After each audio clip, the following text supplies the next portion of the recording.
हमारा एक ही है कि भगवान का ज़मीन जो है वह भगवान के नाम पर बच जाए और उससे सामाजिक कार्य कुछ हो। ऐसे सीओ को कोई अधिकार नहीं है, जो भी मठ का ज़मीन है, मंदिर का ज़मीन है, उसको अगर कोई बेच भी दिया है तो दाखिल खारिज वो नहीं कर सकते हैं।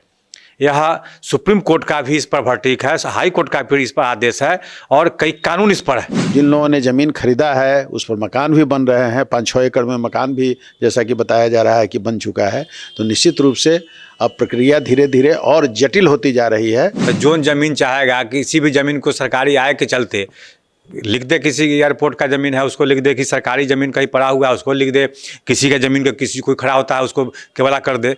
नमस्कार, आप फर्स्ट लुक बिहार देख रहे हैं और मैं हूं अभिषेक रंजन। बीते दिन मुजफ्फरपुर के भिखनपुर पंचायत यानी कि मुशर्रफ प्रखंड अंतर्गत आता है और जहां पर करीब 17 एकड़ से अधिक जमीन जिस पर भू माफियाओं का कब्जा था, जिसको लेकर फर्स्ट लुक बिहार ने खबर चलाई है। अब इस खबर पर असर भी देखने को मिला है और बता दें कि अब जो है जांच की प्रक्रिया भी शुरू हो गई है। और बता दें कि जो जमीन है, इस जमीन को लेकर पूर्व मुखिया है सभाजपुर पंचायत के, पिछले 15 सालों से केस लड़ रहे हैं उमाशंकर प्रसाद सिंह जी। इसके साथ साथ आज हमारे पैनल में दो और मेहमान हैं। मुजफ्फरपुर के चर्चित अधिवक्ता है सुधीर ओझा जी है, राजनीतिक विश्लेषक है अरुण कुमार सिंह है। तीनों मेहमान हैं। तो सबसे पहले जानेंगे उमाशंकर प्रसाद सिंह से, इनसे जानते हैं कि पूरा मामला एक बार फिर से क्या है। उसके बाद हम अधिवक्ता से भी जानेंगे कि इस पर क्या क्या प्रक्रिया हो सकती है। क्या पूरा मामला है? मामला है भिखनपुर पंचायत और ग्राम में 17 एकड़ कुछ डिसमिल ज़मीन राम जानकी के नाम से अभी है, जिसको कैलाश बाबू ने राम जानकी के नाम पर दान दिया था और रजिस्टर्ड किया था। उसको उसका खतियान बना हुआ है राम जानकी के नाम से और उसको भूमि माफियाओं द्वारा ज़मीन लेकर बेचा जा रहा है।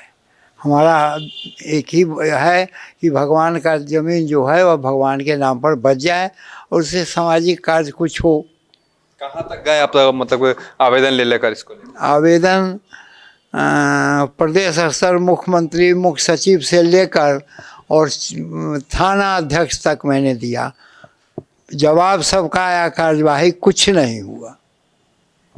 और हमको लगता है कि माफियाओं के धन बल के नीचे पूरी हमारा आवेदन पत्र ही दब गया, जिसका कोई जवाब हमको मिला, कार्यवाही कुछ नहीं हुई। और आज भी ज़मीन पर अवैध घर बन रहा है, प्रशासन देखने को तैयार नहीं है और कोई इसमें रोक टोक कुछ नहीं है। अब तक कितना ज़मीन बिक गया होगा उसमें से? लगभग हम समझ रहे हैं 6-7-8 एकड़ ज़मीन तो बिक ही गया होगा, लगभग बता रहे हैं, एक्यूरेट तो है नहीं। अधिवक्ता सुधीर ओझा जी, इनसे जानते हैं इस मामले में क्या क्या हो सकता है। जिस प्रकार से लगातार इनका कहना है कि आंदोलन कर रहे हैं, 15 वर्षों से संघर्ष कर रहे हैं, लेकिन अब तक जो है इस पर कहीं ना कहीं भूमाफिया का कब्जा है और जमीन बिकते जा रहा है। क्या देखिए, जैसा कि जानकारी मुझे मिला कि भिखनपुर पंचायत में जो राम जानकी मंदिर के नाम से जो पूर्व के ज़मीन वाले थे स्वर्गीय कैलाश बाबू, उन्होंने जो ज़मीन के नाम से, मठ के नाम से जो ज़मीन दान कर दिया, केवला कर दिया, और वैसी परिस्थिति में अब वह राम जानकी मंदिर और मठ का ज़मीन हो गया। और जो कोर्ट का या जो भी मामला इस पर आया है मठ मंदिर के लेकर के कि मठ और मंदिर का कोई ज़मीन है तो बिक्री करना तो छोड़ दिया जाए, उस पर दाखिल खारिज भी सीओ कर्मचारी नहीं कर सकते हैं। और कोई भी अधिकारी उस ज़मीन पर अगर ऐसा होता है तो उनको कार्रवाई करने का पूर्ण अधिकार है। परंतु जैसा मैं देख रहा हूं कि लगातार बरसों से उमाशंकर बाबू लड़ रहे हैं और इस बात की सूचना सारे अधिकारियों को दे रखा है, वैसी परिस्थिति में मुझे लगता है कि सीओ और कर्मचारी ही नहीं, बड़े अधिकारी भी इसमें शामिल, क्योंकि कई एकड़ ज़मीन की मामला है और अभी जो वैल्यूएशन है वह करोड़ों में उस ज़मीन का हो चुका है। तो ऐसी परिस्थिति में इसमें अगर सही से जांच हो जाए तो बड़े बड़े अधिकारी और भूमाफिया भी फंस सकते हैं। ऐसे सीओ को कोई अधिकार नहीं है, जो भी मठ का ज़मीन है, मंदिर का ज़मीन है, उसको अगर कोई बेच भी दिया है तो दाखिल खारिज नहीं कर सकते हैं। यह सुप्रीम कोर्ट का भी इस पर वर्डिक्ट है, हाई कोर्ट का भी इस पर आदेश है और कई कानून इस पर है। ऐसी परिस्थिति में अगर ज़मीन को बिक्री किया जा रहा है धरले से, जैसा कि मालूम हुआ कि मकान भी उस पर बनते जा रहे हैं और प्रशासन मुख्य दर्शक बनी हुई है, तो उसमें प्रशासक का भी और बड़े अधिकारियों का भी मिलीभगत हो सकता है। सही से जांच हो जाए तो बड़ी कार्रवाई सब पर हो सकती है। अब तक बहुत सारे अधिकारी तो बदल गए, जिला में आए भी और फिर चले गए, तो ऐसे में क्या लगता है कि कौन अधिकारी हो सकते हैं? देखिए, जिस समय ज़मीन बिक्री शुरू हुआ और अब तक जो ज़मीन बिक्री हो रहा है, उस समय के अधिकारियों से लेकर के अगर जीवित हैं तो अभी तक के अधिकारी उस दायरे में आ सकते हैं और फंस सकते हैं। प्रोफेसर अरुण कुमार सिंह जी, इनसे जानते हैं, जिस प्रकार से मामला सामने आया है, क्या कहेंगे प्रोफेसर साहब? देखिए, ऐसा है कि जो मठ और मंदिर की ज़मीन है उसके लिए बिहार राज्य धार्मिक न्यास बना हुआ है और आश्चर्य का विषय है कि जैसा कि वहाँ के पूर्व मुखिया जी बता रहे हैं कि 17-18 एकड़ ज़मीन है जो राम जानकी के नाम से उसको दिया गया था और उसके सेवैत कैलाश बाबू थे। और अब सुनने में आया है कि भूमाफियाओं ने कैलाश बाबू की नतनी से ज़मीन की रजिस्ट्री करा ली है। तो हम लोगों का सवाल यही है कि अगर धार्मिक न्यास है बिहार में तो इतनी बड़ी संपत्ति का पता अब तक धार्मिक न्यास को क्यों नहीं चला? और जो लोग भी थे वहाँ, जो लोग भी सामाजिक कार्यकर्ता हैं, उन लोगों ने धार्मिक न्यास को सूचना क्यों नहीं दी? ये भी सवाल उठता है। और ये सवाल हम पूर्व मुखिया जी से भी कर रहे हैं कि उनको चाहिए था कि धार्मिक न्यास को सूचना देकर और उस सारी संपत्ति को धार्मिक न्यास के हवाले कर देना चाहिए। ऐसे हम लोगों का एक अनुभव है अपना कि धार्मिक न्यास काफ़ी ओवर बर्डन हो चुका है बिहार का, और वहाँ वो लोग भी हतोत्साहित करते हैं कि अगर कोई चीज़, कोई उस तरह के राम जानकी मठ या मंदिर इस तरह की चीज़ को आप लेकर जाते हैं तो वहाँ लोगों को ऐसा सुनने में आता है कि हतोत्साहित होना पड़ता है, जटिल प्रक्रिया बना दी गई है और इस तरह से वो चीज़ न्यास नहीं ले पाता है। तो निश्चित रूप से जब न्यास है तो प्रयास होना चाहिए कि जितनी भी ज़मीन जो राम जानकी के नाम से है या और भी देवी देवता के नाम से है उस पर न्यास अपना अधिकार करे और फिर उसके बाद वहाँ कमेटी बना के, जो नियम है कमेटी बना के, उसमें सरकारी पदाधिकारी जो एसडीओ होते हैं वो, अगर जैसे मुजफ्फरपुर में अगर पूर्वी में है तो पूर्वी एसडीओ होंगे उसके अध्यक्ष, पश्चिमी क्षेत्र में अगर है तो पश्चिमी एसडीओ जनरली उसके अध्यक्ष होते हैं और उसमें सचिव होते हैं, कोषाध्यक्ष होते हैं, कमेटी के सदस्य होते हैं और इस तरह से न्यास उस पर नज़र रखती है। उसके आय व्यय का पूरा विवरण साल में देना पड़ता है और न्यास को पूरा अधिकार होता है कि वो जब चाहे तब कमेटी अगर कुछ गड़बड़ कर रही है तो न्यास चाहे तो उस पूरे कमेटी को चेंज कर दे सकती है। तो यहाँ पर सबसे बड़ा प्रश्न ये उठा है कि मैंने आते आते ये सवाल किया कि भाई न्यास को ये क्यों नहीं दिया गया? अगर बिहार राज्य न्यास, ये धार्मिक न्यास को अगर ये दे दिया गया होता तो ऐसी स्थिति पता नहीं होती। अब जो स्थिति है, जैसा कि हमारे जो सम्मानित वकील साहब हैं सुधीर ओझा जी, उन्होंने कहा कि ये कानूनी प्रक्रिया है और उस कानूनी प्रक्रिया में अब जिन लोगों ने ज़मीन खरीदा है उस पर मकान भी बन रहे हैं, 5-6 एकड़ में मकान भी जैसा कि बताया जा रहा है कि बन चुका है। तो निश्चित रूप से अब प्रक्रिया धीरे धीरे और जटिल होती जा रही है। तो इस पर निश्चित रूप से जो जिला के पदाधिकारी हैं या अन्य दूसरे लोग जो संबंधित लोग हैं उन लोगों को इस पर ध्यान देना चाहिए। क्या न्यास को मिल जाना चाहिए था? न्यास के पास जानकारी नहीं है इसकी। देखिए, सबसे बड़ी बात है कि अभी जो निबंधन हो रहा है रजिस्ट्री ऑफिस में, जितने ज़मीन सबका केवला जो भूमाफिया करा रहे हैं और किसी को खड़ा करके बेच रहे हैं, निबंधन होना ही नहीं चाहिए था।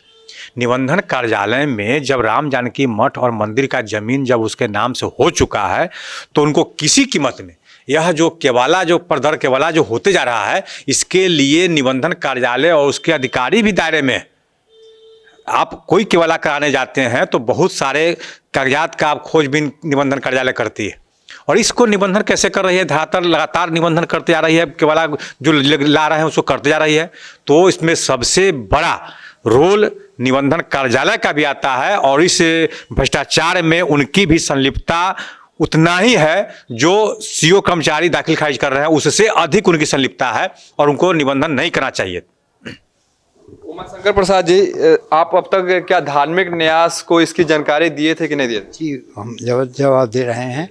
मैंने उस समय अध्यक्ष किशोर कुणाल जी थे, मैंने उनको लिखा, उसका जवाब हमारे पास चिट्ठी में है, और उन्होंने फिर जांच के लिए डीएम को दिया, कुछ नहीं हुआ। चिट्ठी है मेरे पास, दो चिट्ठी है किशोर कुणाल जी के दस्तखत का, कोई जांच नहीं हुआ। तो मैंने जानकारी दिया, नहीं देने की बात नहीं है, लेकिन और जहाँ तक रजिस्ट्रार का निबंधन का सवाल है, वो तो दोषी हैं ही, लेकिन निबंधन पदाधिकारी का या कार्यालय का कहना होता है कि इससे सरकार को आय हो रही है, हम क्यों रोकें। किसी का ज़मीन कोई लिख रहा है तो सरकार को आय होती है, न्यायालय देखेगा। तो जहाँ यह सोच है, वहाँ निबंधन कार्यालय और इन पदाधिकारियों से क्या होना है। और जो चिट्ठी कुणाल जी ने हमको दिया, वो हमारे पास है, उसको देख लिया जाए। तो धार्मिक न्यास के पास भी गए हुए थे और इनका कहना है कि आय होता है सरकार को, जिस प्रकार से ये कह रहे हैं। बड़ी हास्यास्पद बात है कि न्याय माने आय होता है सरकार को, तो जो जमीन चाहेगा, किसी भी जमीन को सरकारी आय के चलते लिख दे, किसी की एयरपोर्ट का ज़मीन है उसको लिख दे कि सरकारी ज़मीन कहीं पड़ा हुआ है उसको लिख दे, किसी का ज़मीन का किसी कोई खड़ा होता है उसको केवला कर दे। ये तो जानबूझ करके और इस माने ऐसा करके और लड़ाई आगे झगड़ा बनाने का कार्य, और ये गलत। सबसे बड़ी बात है कि लोग को इनकम होता है, यह पैसा लेने के लिए हर केवला में इनको मोटा रकम मिला होगा, और उसके चलते यह इस तरह का कुकृत कर रहे हैं, जबकि स्पष्ट रूप से कानून में पहले सब हुआ करता था। लेकिन अभी जो वर्तमान में आ गया है, उनको नेट पर प्रातः कंप्यूटर में देखना है कि जो परिमार्जन होता है वो किस लिए होता है। परिमार्जन सरकार क्यों बनाई? इसीलिए बनाई है कि अगर जो केवला करने जा रहे हैं उनके नाम से या उनके खानदान के नाम से वो ज़मीन है या नहीं, तब वहाँ केवला किसी ज़मीन का वो करते हैं। और इसमें क्या उनको हड़बड़ी था? आय तो सब में आय हो रहा है, तो जो जाता है उसको केवला करना चाहिए, फिर किसी को क्यों रोक रहे हैं आप केवला करने से? और यहाँ पर आप धड़ल्ले से केवला करते जा रहे हैं।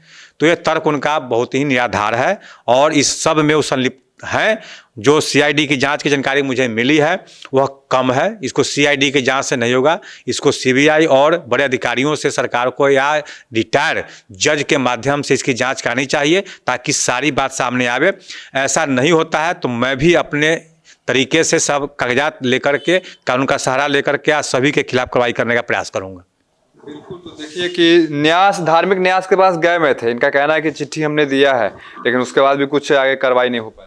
निश्चित रूप से धार्मिक न्यास के यहाँ ये गए हुए थे और आगे की कार्रवाई नहीं हुई है। लेकिन अन्य दूसरे जो ये हैं, जो पदाधिकारी हैं, और ख़ास करके जिला स्तर पर जो पदाधिकारी हैं, वो लोग तो दोषी हैं ही।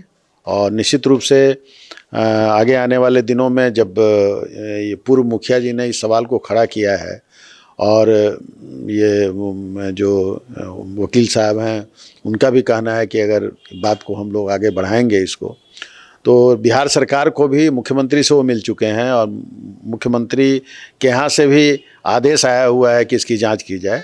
तो निश्चित रूप से कमिश्नर को यहाँ कॉग्निजेंस लेना चाहिए, जो ये कमिश्नर इसके जो भूमि का जो मसला होता है उसके सबसे ऊपर के पदाधिकारी डिवीज़न में कमिश्नर होते हैं। इसलिए निश्चित रूप से कमिश्नर को एक जांच कमेटी बनानी चाहिए और इसकी जांच उनको करानी चाहिए। बिल्कुल। तो देखिए कि बिहार में इन दिनों काफ़ी ज़्यादा भूमि विवाद है। भूमि विवाद को लेकर आए दिन कुछ न कुछ घटना भी होती रहती है, चाहे वो हत्या हो, चाहे इससे बड़ा जो कारनामा है बिहार में कहने के देखने को मिलता है। उसके बाद भी जो है अधिकारियों की लापरवाही कहिए या फिर नज़रअंदाज कहिए, आखिर किस वजह से लगातार जो है बिहार में भूमि विवाद बढ़ रहा है। आखिर बिहार में भूमि विवाद का निपटारा क्यों नहीं हो रहा, ये भी सबसे बड़ा सवाल है। सरकार लगातार बता दें कि राजस्व विभाग को कह रही है कि जो भी भूमि विवाद का निपटारा है उसको हर हाल में जुलाई से अगस्त में कंप्लीट कर लीजिए, यानी विवाद को ख़त्म कर दीजिए बिहार में। लेकिन उसके बाद भी जो अधिकारी है उनके कानों तक कहीं ना कहीं बात नहीं पहुंच पा रही है।